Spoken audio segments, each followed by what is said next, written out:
हाय बच्चों, welcome to BR study point. आज हम पढ़ेंगे क्लास 7th की साइंस का chapter number 9 motion and time. पढ़ते हैं इस चैप्टर के बारे में। In class 4 you learn about different types of motions. You learn that a motion could be along a straight line, it could be circular or periodic.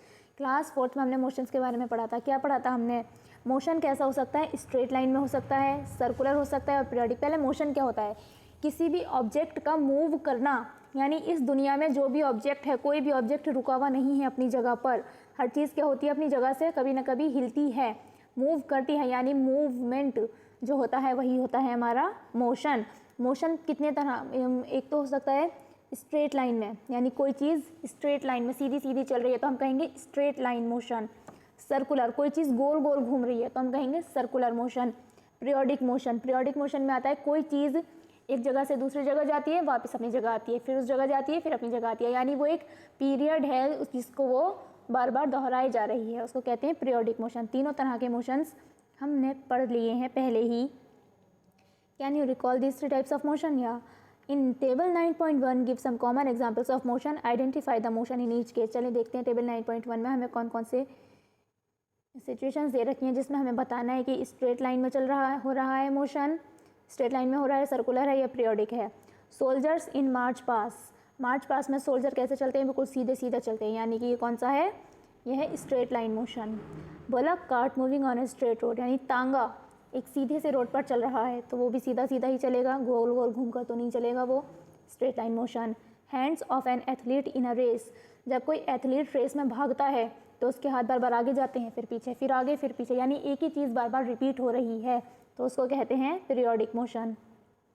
Pedal of a bicycle in motion, cycle में जो paddles होते हैं वो कैसे घूमते हैं? गोल गोल घूमते हैं, तो ये है circular motion. Motion of earth around the sun, earth का घूमना सन के चारों तरफ, अर्थ भी सर्कुलर मोशन में घूमता है सन के चारों तरफ, तो सर्कुलर मोशन है।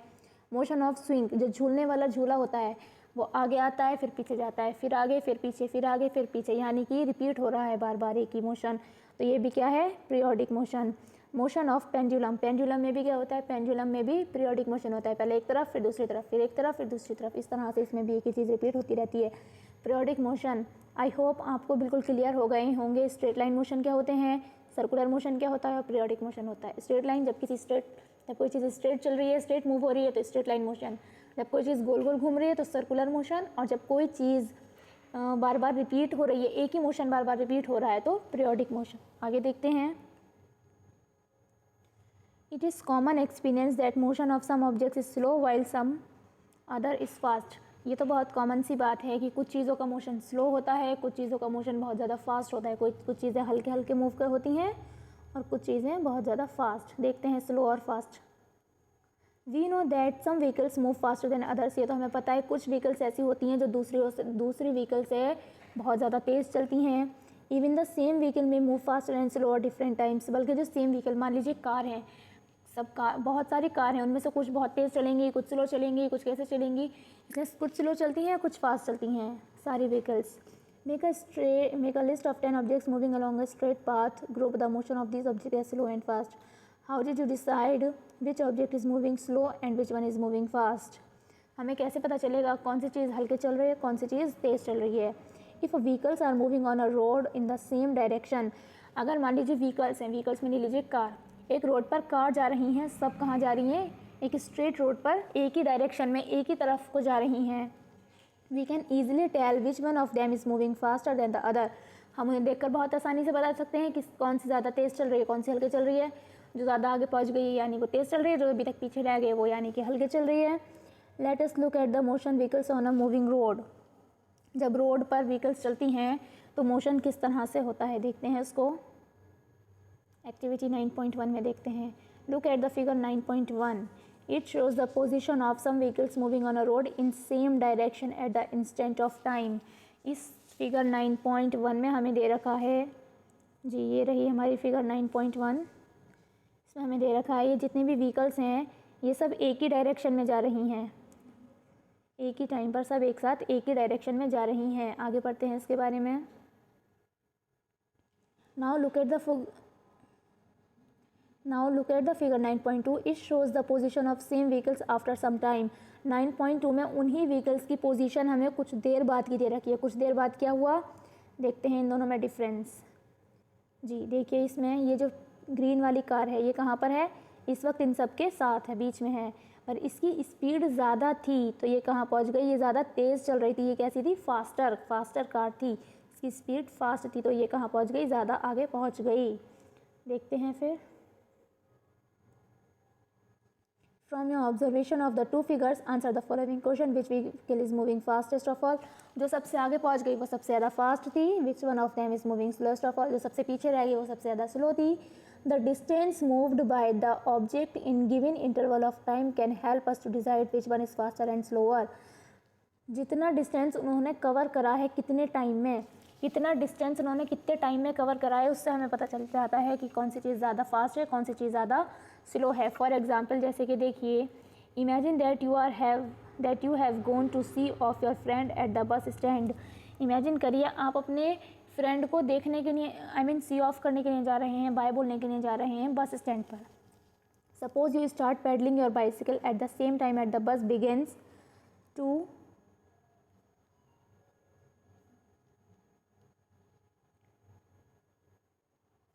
मूव। सपोज करिए आपने उसी वक्त अपनी साइकिल के पैडल घुमाने शुरू करे जब बस स्टार्ट हुई। The distance covered bye you after 5 minute would be much smaller than the distance covered by the bus. अब मान लीजिए जिस वक्त बस स्टार्ट हुई उसी वक्त आपने अपनी साइकिल चलानी शुरू करी, 5 मिनट बाद देखेंगे तो आपने बस के कंपैरिजन में बहुत कम टाइम कवर करा होगा। सिर्फ 5 मिनट में बस ने बहुत ज़्यादा डिस्टेंस कवर कर लिया होगा 5 मिनट में, क्योंकि बस ज़्यादा तेज़ चलती है, और 5 मिनट में आपने उसके कंपेयर में बहुत ही कम टाइम चले होंगे आप। Would you say that the bus is moving faster than the vehicle. हाँ, बस साइकिल से ज़्यादा तेज़ चल रही है। We often say that the faster vehicles has a higher speed. जो व्हीकल ज़्यादा फास्ट चलते हैं उनकी क्या चीज़ ज़्यादा होती है, स्पीड ज़्यादा होती है। इन 100 मीटर रेस, अगर 100 मीटर की रेस हो, is it easy to decide whose speed is highest, one who take shortest time to cover the distance of 100 metre has the highest speed. अगर मान लीजिए हमने डिस्टेंस इस बार कर दिया 100 मीटर का डिस्टेंस है और सबको कहा दौड़ो, जो जितनी ज़्यादा जल्दी पहुंच जाएगा, यानी जो जितने ज़्यादा कम टाइम में पहुंच जाएगा, हमें पता चल जाएगा उसकी स्पीड उतनी ही ज़्यादा है। डिस्टेंस तो सब 100 मीटर ही कवर करेंगे, पर जो जितनी ज़्यादा जल्दी पहुंच जाएगा यानी उसकी स्पीड इतनी ही ज़्यादा है। चलें स्पीड के बारे में पढ़ते हैं, स्पीड होती क्या है। You probably familiar with the word speed. हमें वर्ड स्पीड पता है, सुना तो होगा आप सब ने। In the examples given above, a higher speed seems to indicate that the given distance has been covered in a shorter time और a larger distance covered in a given time. जी, तो अभी हमने एग्जाम्पल में देखा था जिस चीज़ की स्पीड ज़्यादा थी, यानी उतना ही डिस्टेंस, अभी 100 मीटर का डिस्टेंस था, किसने ज़्यादा जल्दी कवर करा, जिसकी स्पीड ज़्यादा थी वो ज़्यादा जल्दी पहुंच गया, जिसकी स्पीड स्लो थी वो ज़्यादा देर से पहुंचा। The most convenient way to find out which of the two or more object is moving faster is to compare the distance moved by them in unit time। एक कन्वीनियंट वे जिससे कि हमें पता चल सके कि किस ऑब्जेक्ट की स्पीड ज़्यादा है और किस ऑब्जेक्ट की स्पीड कम है, वो हमें कैसे पता चलता है, वो हमें पता चलता है डिस्टेंस से कंपेयर करके, यानी कौन कितनी दूर तक चला कितने टाइम में। मान लीजिए 1 घंटे में आप चले, या मान लीजिए 5 किलोमीटर, और 1 घंटे में ही बस कितना चलेगी, 1 घंटे में बस चलेगी 30 किलोमीटर। तो इससे क्या पता चलता है, 1 ही घंटे में आप चले सिर्फ 5 किलोमीटर तक का डिस्टेंस, और 1 ही घंटे में बस कितना चली, 30 किलोमीटर का डिस्टेंस, यानी कि बस की स्पीड आपसे बहुत ज़्यादा है। कैसे पता चलता है स्पीड का, डिस्टेंस और टाइम से। Thus, if we know the distance covered by 2 buses in 1 hour, we can tell which one is faster। अगर हमें 2 बस के बीच का डिस्टेंस पता हो कि कितनी दूर उन्हें चलना है, तो हम बता सकते हैं किसकी स्पीड ज़्यादा है, किसकी स्पीड कम। कैसे बता सकते हैं, जो ज़्यादा जल्दी पहुंच गई उसकी स्पीड ज़्यादा है, यानी जो कम टाइम में पहुंच गई उसकी स्पीड ज़्यादा है, और जो ज़्यादा टाइम में पहुंची उसकी स्पीड कम है। We call the distance covered by an object in a unit time is a speed. Speed क्या होती है, डिस्टेंस, यानी जितना डिस्टेंस कवर करा है एक यूनिट टाइम में, इसी को कहते हैं स्पीड। यानी अगर हमें टाइम बता दिया है कितने टाइम में चलना है, जो चीज़ ज़्यादा डिस्टेंस कवर कर लेगी इतने टाइम में उसकी स्पीड ज़्यादा है। When we say that a car is moving with a speed 50 kilometre per hour, जब हम कहते हैं कार की स्पीड कितनी है 50 kilometre per our, it implies, इसका मतलब होता है that it will cover a distance of 50 kilometre in 1 hour. जब हम कहते हैं किसी कार की स्पीड है 50 kilometre per hour, 50 kilometre per hour ही कहते हैं ना, इसका मतलब होता है जो कार है वो 1 घंटे में यानी 1 आवर 1 घंटे में 50 किलोमीटर का डिस्टेंस कवर कर सकती है। जो कार है वो 50 किलोमीटर डिस्टेंस कवर कर सकती है कितने, 1 घंटे में। आगे देखते हैं।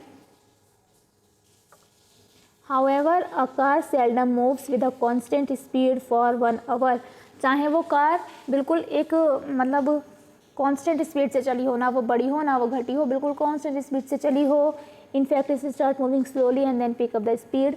चाहे ये इस तरह से चली हो तो कुछ देर स्लो हुई फिर फास्ट हुई, फिर स्लो हुई फिर फास्ट हुई, स्पीड से फ़र्क नहीं पड़ता है। किसी भी स्पीड से चली हो, कितनी भी कम स्पीड करी हो या कब किसी वक्त बढ़ा ली हो या हर वक्त कांस्टेंट रहने दी हो, बस हमें तो इतना पता है कि कार ने 1 घंटे में, ये कार 1 घंटे में 50 किलोमीटर पर डिस्टेंस कवर करती है। कितना, 1 घंटे में 50 किलोमीटर डिस्टेंस कवर करती है। वो कैसे करती है वो तो कार ड्राइवर ही जाने। So when we say that the car has a speed of 50 kilometre per hour, we usually consider only the total distance cover by it in 1 hour. जब हम कहते हैं कि कार की स्पीड है 50 किलोमीटर पर आवर, तो सिर्फ कहने का मतलब क्या होता है कि कार 1 घंटे में 50 किलोमीटर का डिस्टेंस कवर करती है। कितनी स्पीड से करती है, कैसे करती है नहीं पता, सिर्फ 1 घंटे में 50 किलोमीटर का डिस्टेंस कवर करती है, यानी यही उसकी स्पीड है, यही कार की स्पीड है। We do not bother whether the car has been moving with a constant speed or not during that hour। चाहे फिर वो कार कांस्टेंट स्पीड से चली हो या फिर चाहे कांस्टेंट स्पीड से नहीं चली हो। The speed calculated here is actually the average speed of the car. यहाँ पर जो हम स्पीड निकालने वाले हैं वो कैसे निकालेंगे, जो हमें टोटल डिस्टेंस दे रखा है उस टोटल डिस्टेंस को टोटल टाइम से हम निकालेंगे, या हमें निकलेगी एवरेज स्पीड, यानी बीच में कितनी उसने कम बढ़ती करी वो नहीं, टोटल स्पीड कितनी है कार की, हम यहाँ पर क्या निकालेंगे, हमारी average speed. In this book we shall use the term speed for average speed. इस बुक में ही हम स्पीड काय को मानेंगे, एवरेज स्पीड को। स्पीड उसे नहीं मानेंगे कि हाँ अगर मान लो अभी हमने कहा था 50 किलोमीटर चल रही है 1 घंटे में, तो बीच में होकर भी उसने स्लो करी होगी, ट्रैफिक आई होगी, तो जब ट्रैफिक नहीं होता उसने फास्ट की होगी स्पीड, उससे हमें कोई फ़र्क नहीं है। सिर्फ इतना फ़र्क है कि उसने 50 किलोमीटर डिस्टेंस कवर करा है 1 घंटे में। इसका मतलब कार की स्पीड है 50 किलोमीटर पर आवर, 1 घंटे में 50 किलोमीटर चल सकती है वो कार। हम काय का यूज़ करेंगे, एवरेज स्पीड सिर्फ। So for us the speed is total distance cover divided by the total time taken. So हमारे लिए स्पीड का मतलब क्या है, टोटल डिस्टेंस कवर, जितना भी उसने डिस्टेंस कवर करा है उसे डिवाइडेड कर दो काय से, टोटल टाइम टेकन, जितने भी टोटल टाइम में उसने वो डिस्टेंस कवर करा है, यानी टोटल डिस्टेंस ने जितना कवर करा है, टोटल टाइम कितने टाइम में कवर करा है, हमें स्पीड पता चल जाएगी। कितना डिस्टेंस कितने टाइम में कवर करा है, दोनों को डिवाइड कर दो, स्पीड हमें पता चल जाएगी। ये रहा फॉर्मूला। इस फॉर्मूले को सारे बच्चे लर्न कर लें। Speed is equals to total distance covered upon total time taken. ठीक है, आगे देखते हैं। We can determine the speed of a given object once we can measure the time taken by it to cover a certain distance। हम किसी भी object की speed पता लगा सकते हैं अगर हमें पता हो उसने कितने टाइम में कितना डिस्टेंस कवर करा है। ठीक है, आगे देखते हैं। नेक्स्ट टॉपिक है हमारा मेज़रमेंट ऑफ टाइम। टाइम कैसे मेज़र करते हैं। If you did not have a clock how would you decide what time of the day is it. If you did not have a clock how would you decide what time of the day it is. अगर clock ना हो तो कैसे पता चलेगा क्या time हो रहा है। Have you ever wondered how our elders could tell the approximate time of the day just by looking at the shadows. हमारे जो बड़े हैं वो कैसे मतलब शेडोज़ देखकर, बाहर का सूरज और उसकी शेडो वगैरह देखकर कैसे बता देते हैं क्या टाइम हो रहा है। How do we measure time interval of a month of a year. चलिए अगर वो बता भी देते हैं तो किस तरह बता देते हैं, एक दिन का बता देते हैं कि क्या टाइम हो रहा है क्या नहीं, पर 1 महीने का, 1 साल का ये टाइम हम कैसे पता लगा सकते हैं। Our ancestors noticed that many events in nature repeat themselves definite interval of time। ये बात नोटिस की है कि मतलब जो हमारे नेचर में जो भी चीज़ें हैं वो कुछ समय के बाद रिपीट होती रहती हैं, यानी बार बार एक ही जगह पर आती रहती हैं फिर दोबारा रिपीट होती हैं। इस तरह से जो हमारे नेचर में चीज़ें हैं मोशन तो करती हैं, मूवमेंट तो करती हैं, पर वो रिपीट होती रहती हैं, यानी पीरियोडिक मोशन करती हैं। देखते हैं आगे क्या। For example they found that the sun rises every day in the morning. जैसे सन, सूरज जो है रोज़ सुबह में उगता है। The time between the one sunrise and the next was called a day. एक सुबह में सूरज उगता है, फिर जब अगले दिन अगली बार जब भी सूरज उगेगा उस पूरे गैप को क्या कहते हैं, एक दिन, वन डे। वन डे किसे कहा जाता है, सूरज उगने से लेकर अगली बार जब सूरज उगेगा उससे लेकर उस तक कहा जाता है डे, एक दिन। सिमिलरली इसी तरह a month was measured from one new moon to the next. Month कैसे मेज़र किया जाता है, नया चांद निकला उससे फिर जब अगली बार जब नया चांद निकलेगा उससे उस तक के टाइम को कहा जाता है वन मंथ। चांद निकलने से, एक बार के चांद निकलने से अगली बार के चांद निकलने तक को कहा जाता है वन मंथ। इसी तरह year was fixed as the time taken by the earth to complete one revolution of the sun. Year कैसे मेज़र करा जाता है, एक साल अर्थ को जितना टाइम सन के चारों तरफ चक्कर लगाने में लगता है, यानी जिस अर्थ ने एक चक्कर पूरा लगाया फिर वो वहीं वापस उसी जगह पर आ गई, उस पूरे टाइम को कहा जाता है एक ईयर। फिर वो उस जगह से दोबारा शुरू करेगी, फिर उसी पॉइंट पर आएगी, यानी उस पूरे को क्या कहा जाता है, one year. Often we need to measure interval of time which are much shorter than the day. पर हमें इंटरवल ऑफ टाइम कैसे पता चले कि इस वक्त ये वक्त क्या हो रहा है, ये क्या हो रहा है, इस तरह से कैसे पता चले। क्लॉक्स और watches are perhaps the most common time measuring devices. किस चीज़ से पता चलता है हमें, क्लॉक्स से या वॉचेस से, घंटों से या घड़ियों से पता चलता है। Have you ever wondered how clocks and watches measure time. Clock और जो वॉचेज़ होती हैं हमारी वो टाइम कैसे मीज़र करती हैं, हमें कैसे पता चलेगा।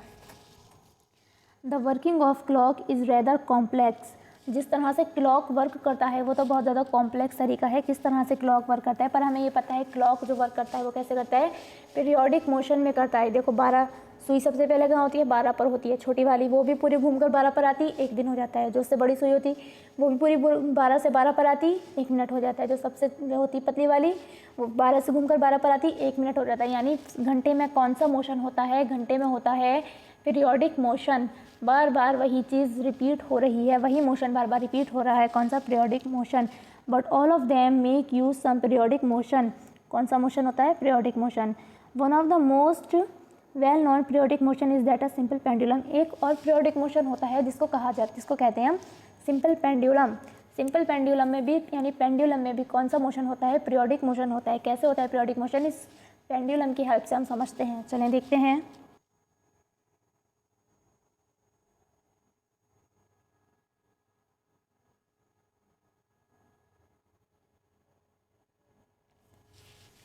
A simple pendulum consists of a small metallic ball or a piece of stone suspended from a rigid stand by a thread.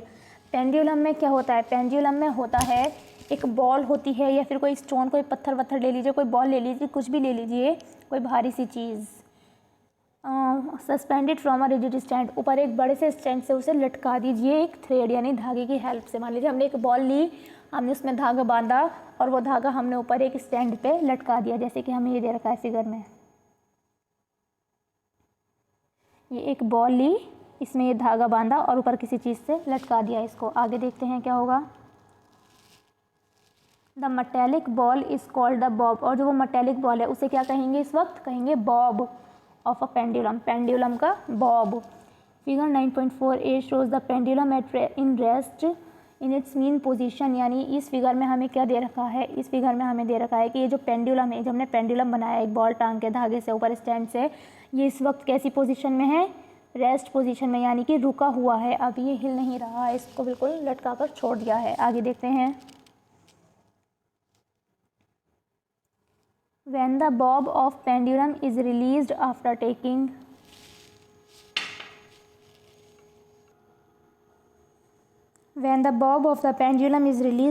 taking it slightly to one side।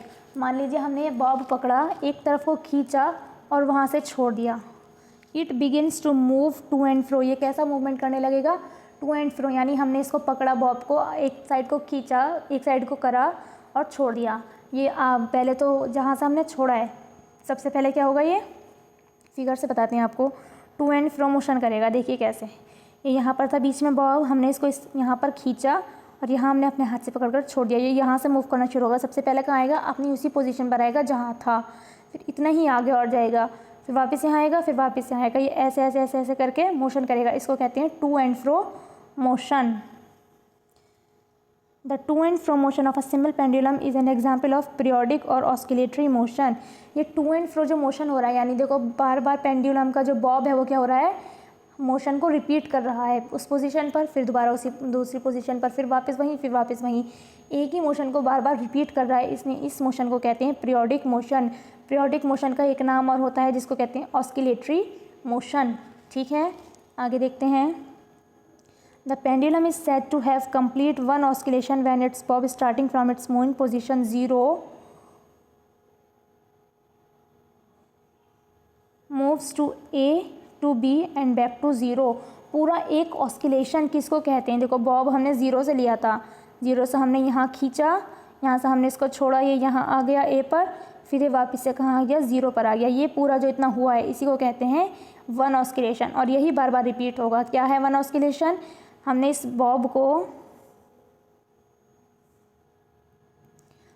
Bob को सबसे पहले B पर लेकर गए, B पर जाकर ये छोड़ा तो आ गया A पर, फिर ये A से दोबारा आ गया 0 पर, यानी 0 से ही शुरू होकर 0 पर ही आ गया। तो इसको पूरे को कहते हैं क्या? One oscillation. और यही ऑस्किलेशन बार बार ऐसे कैसे रिपीट होता रहता है। और ये एक वक्त ऐसा आएगा कि वापस आकर कहाँ रुक जाएगा? 0 पे ही आकर रुक जाएगा, वहाँ पर ऑस्किलेशंस कंप्लीट हो जाएंगे। Got it? When its bob moves from one extreme position A to the extreme position B and come back to A, the time taken by the pendulum to complete one oscillation is called time period. जितना time एक oscillation complete होने में लगता है, यानी 0 से शुरू होकर वापस से 0 आने पर जितना टाइम इसको कंप्लीट होने में लगता है उसको क्या कहते हैं? उसको कहते हैं पेंडुलम का टाइम पीरियड। पूरा एक ऑस्किलेशन कंप्लीट होने को कहते हैं टाइम पीरियड। उसके बाद ये एक्टिविटी है 9.2 जिसमें यही सब दे रखा है। आगे देखते हैं, हमारा नेक्स्ट टॉपिक है unit of time and speed. Time और स्पीड की यूनिट्स क्या हैं? The basic unit of time is second. Second की बेसिक यूनिट कौन सी है? तो टाइम की बेसिक यूनिट कौन सी है? Second. Its symbol is s. Second का सिंबल क्या होता है? S. Larger unit of time are, time की और लार्जर यूनिट भी होती हैं, ये है मिनट एंड आवर्स। यानी टाइम हम कैसे कैसे मेज़र कर सकते हैं? सेकंड में मेज़र कर सकते हैं, मिनट में मेज़र कर सकते हैं, आवर में मेज़र कर सकते हैं। You already know these units are related to one another. किस तरह से एक दूसरे रिलेटेड होती हैं तो सबको पता होता है कि 1 आवर में 30 मिनट होते हैं, 1 मिनट में 30 सेकंड्स होते हैं। All of this okay. आगे देखते हैं, what would be the basic unit of speed. Speed की बेसिक यूनिट क्या है? Since the time is distance upon time, speed का फॉर्मूला होता है डिस्टेंस डिवाइडेड बाय टाइम, यानी distance upon time. The basic unit of speed is metre per second. इसीलिए speed की basic unit क्या होती है? वो होती है मीटर पर सेकेंड। एक बार देखते हैं कैसे जी।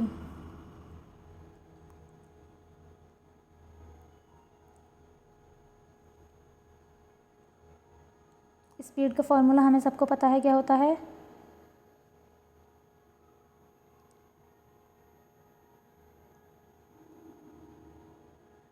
Distance upon time. इसीलिए हम अगर स्पीड की यूनिट निकालते हैं तो स्पीड की यूनिट कैसे निकालेंगे? ऊपर लिखेंगे हम डिस्टेंस की यूनिट। डिस्टेंस की हम कोई सी भी यूनिट लिख सकते हैं, मीटर, किलोमीटर, सेंटीमीटर, कोई सी भी यूनिट। मान लीजिए हमने रखी मीटर, और नीचे रखेंगे टाइम की यूनिट। टाइम की यूनिट भी कोई सी भी हो सकती है, सेकेंड भी हो सकती है, मिनट भी हो सकती है, आवर भी हो सकती है। मान लीजिए सेकेंड, यानी स्पीड की यूनिट क्या आ गई है? Metre per second. ऊपर क्या? डिस्टेंस की यूनिट, नीचे क्या? टाइम की यूनिट बन जाती है स्पीड की यूनिट।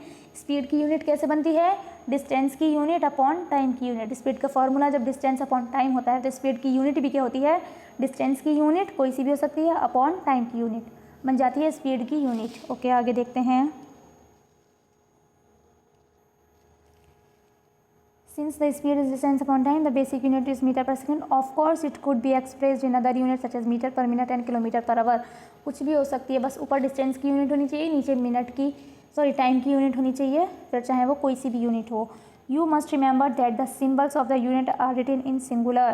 यानी जो यूनिट के सिम्बल्स होते हैं वो कैसे लिखे जाते हैं? सिंगुलर। फॉर एग्जाम्पल जैसे कि वी राइट 50 किलोमीटर, हम 50 किलोमीटर लिखते हैं, 50 किलोमीटर्स नहीं लिखते हैं, एस नहीं आता है। 50 किलोमीटर्स नहीं, ओनली 50 किलोमीटर सिंगुलर लिखा जाता है। और देखते हैं 8 सेंटीमीटर, नॉट 8 सेंटीमीटर्स, 8 सेंटीमीटर लिखा जाता है, ना कि 8 सेंटीमीटर्स। वो जो इज़ वंडरिंग। आगे देखते हैं हमारा different units of time are use depending on the need. Time की अलग अलग यूनिट उनकी नीड की तरह यूज़ होती हैं। For example, it is convenient to express your age in years rather than in days और आवर्स। हम अपनी एज किस तरह बताते हैं? साल में, यानी कितने लंबे टाइम से बताते हैं हम? सालों में बताते हैं, 1 साल की हूँ, 2 साल की हूँ, 10 साल की हूँ, 12 साल की हूँ, इस तरह से बताते हैं, ना कि इस तरह से बताते हैं कितने दिन की हूँ, कितने घंटे की हूँ, इस तरह से नहीं बताते हैं। यानी जिस तरह की ज़रूरत होती है उस तरह की यूनिट लगाकर बता देते हैं। Similarly it will not wise to express in years time taken by you to cover the distance between your home and school. आपको स्कूल से घर तक या घर से स्कूल तक कितना टाइम लगता है ये हम सालों में नहीं बता सकते हैं, क्योंकि सालों में बताने की ज़रूरत नहीं है। इसलिए जिस तरह की हमें ज़रूरत होती है उस तरह के यूनिट में हम कोई भी चीज़ बताते हैं। हाउ स्मॉल और large is a time interval for 1 second. 1 second का टाइम कितना छोटा है या कितना बड़ा है, ये कैसे पता चलेगा। The time taken in saying allowed 2001 is near by 1 second. आप एक बार ज़रा ज़ोर से कहिए 2001। कितना सा टाइम लगा है कहने में, सिर्फ लगा 1 second. Verify it by counting allowed from 2001। एक बार इसको ज़ोर से बोलकर देखिए 2001। कितना सा टाइम लगा है हमें इतना बड़ा वर्ड कहने में, सिर्फ कितना सा टाइम लगा है, 1 सेकेंड। टू 2010 2001 से 2010 तक काउंट करिए, कितना टाइम लगेगा, ये भी कुछ सेकंड्स का टाइम लगेगा। इस तरह से जिस तरह की हमें नीड होती है उस तरह का हम क्या लगाते हैं, यूनिट लगाते हैं। The pulse rate of a normal healthy adult rest beat about 72 times in a minute is about 12 times in 10 second. 1 minute में इंसान की पल्स रेट कितनी चलती है हमें पता है, 72 टाइम्स पर मिनट, यानी 1 मिनट में 72 टाइम्स चलती है। और 12 अगर चलेगी तो कितने टाइम में, 10 सेकेंड में। इस वक्त हमें देखो 72 टाइम बताना था तो हमने कहाँ में बताया, मिनट में, क्योंकि हमें इतनी बड़ी यूनिट पता है कि हम 72 टाइम को बता सकें। पर 12 मिनट हमें बताना था तो हम पॉइंट में नहीं लेकर जाते आंसर को, हमने कहाँ में बता दिया, छोटी यूनिट ले ली, कौन सी ले ली, सेकंड। इसलिए जैसी ज़रूरत होती है, छोटी यूनिट की ज़रूरत होती है तो हम छोटी यूनिट ले लेते हैं, और बड़ी यूनिट की ज़रूरत होती है तो हम बड़ी यूनिट लेते हैं। This is rate my slightly higher for children. आगे देखते हैं।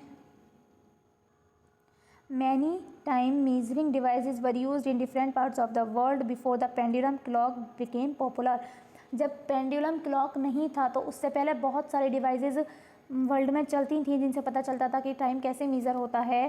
सनडायल्स एक तो होते थे, सनडायल से हम टाइम पता लगा, मतलब लोग टाइम पता लगाते थे। वाटर क्लॉक होते थे, सैंड क्लॉक होते थे। Are some examples of such devices. Different designs of this devices were developed in different parts of the country. देखते हैं इन तीनों को एक बार फिगर 9.5 में। जी, जंतर मंतर में ये होता है सनडायल, यानी इस पर जिस तरह से सन की शेडो पड़ती है, शेडो देख देख कर सन का हमें दिन का टाइम पता चल जाता है। एक है सैंड क्लॉक, इससे पता लगाते थे टाइम। वाटर क्लॉक, इससे भी टाइम पता लगाते थे। जी तो बच्चों, आज का टॉपिक हमारा, आज का पार्ट हमारा यहीं पर ख़त्म होता है। आई होप आपको ये सब अच्छे से समझ में आया होगा। So please like the video and subscribe to my channel. कल हम स्टार्ट करेंगे मेजरिंग स्पीड से, हमारा पार्ट 2 स्टार्ट करेंगे मेजरिंग स्पीड से। Thank you so much.